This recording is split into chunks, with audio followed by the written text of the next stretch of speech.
SSC সোনামণিরা, এই যে সার্কিটটা বলো তো এটার ক্ষেত্রে তুল্যরোধ কি হবে দেখা যাক যে আমার আর তোমার মধ্যে কে আগে সলভ করতে পারে। সো এখানে এই টাইপের সার্কিট দেখা মাত্রই আমি প্রথমেই যেটা দেখবো 5 আর 1 দুটা কিসে আছে, সিরিজ আছে, তাহলে দুটা মিলাই হবে 6 ওহম। তারপর আমি দেখবো এই যে 6 ওহম, এই যে 6 ওহম আছে, তারপর এই পাশে আমি যদি তাকাই এই পাশে আছে 3 আর 6 প্যারালাল আছে, 3 আর 6 যে প্যারালাল আছে সেক্ষেত্রে দুইটা মিলায় কত আমি বলতে পারি 3 6 18 ডিভাইডেড বাই 6 3 9 18/9, তাহলে এই দুটো মিলে আমি বলতে পারি 2 ওহম, তাই না? এই দুটো মিলে হচ্ছে 2 ওহম। 2 ওহম আর 2 ওহম মিলে যেহেতু সিরিজ আছে তাহলে এখানে কত চিন্তা করতে পারি 4 ওহম।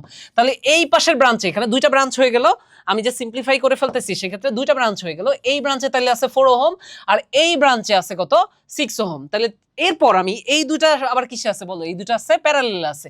এই দুটো যদি প্যারালাল থাকে সেই ক্ষেত্রে প্যারালাল কম্বিনেশনের বেলায় এই দুটার থেকে আমি যেটা পাবো রেজিস্ট্যান্সের ভ্যালু সেটা হবে 4 6 24 ডিভাইডেড বাই 6 4 10, তাহলে 24/10 এটা আসবে 2.4 ওহম। তার মানে এই যে এই পুরাটা মিলে আমি বলতে পারি 2.4 ওহম। দেন তার সাথে 4 ওহম আর 8 ওহম কিসে আছে, সিরিজে আছে। তাহলে আমার তুল্যরোধটা কত হবে, তুল্যরোধ হবে 8 4 12 আর 2.4, তাহলে কত হয় 14.4। তাহলে আমার এই ক্ষেত্রে তুল্যরোধটা কত হবে 14.4 ওহমস। তাহলে এই টাইপের সার্কিট আমরা কিন্তু খুব ইজিলি দ্রুত সলভ করে ফেলতে পারবো, জাস্ট চোখের দেখায় দেখবার সাথে সাথে হিসাব করবা, ক্যালকুলেটর বা কিছু তোমার কিন্তু দরকার নাই।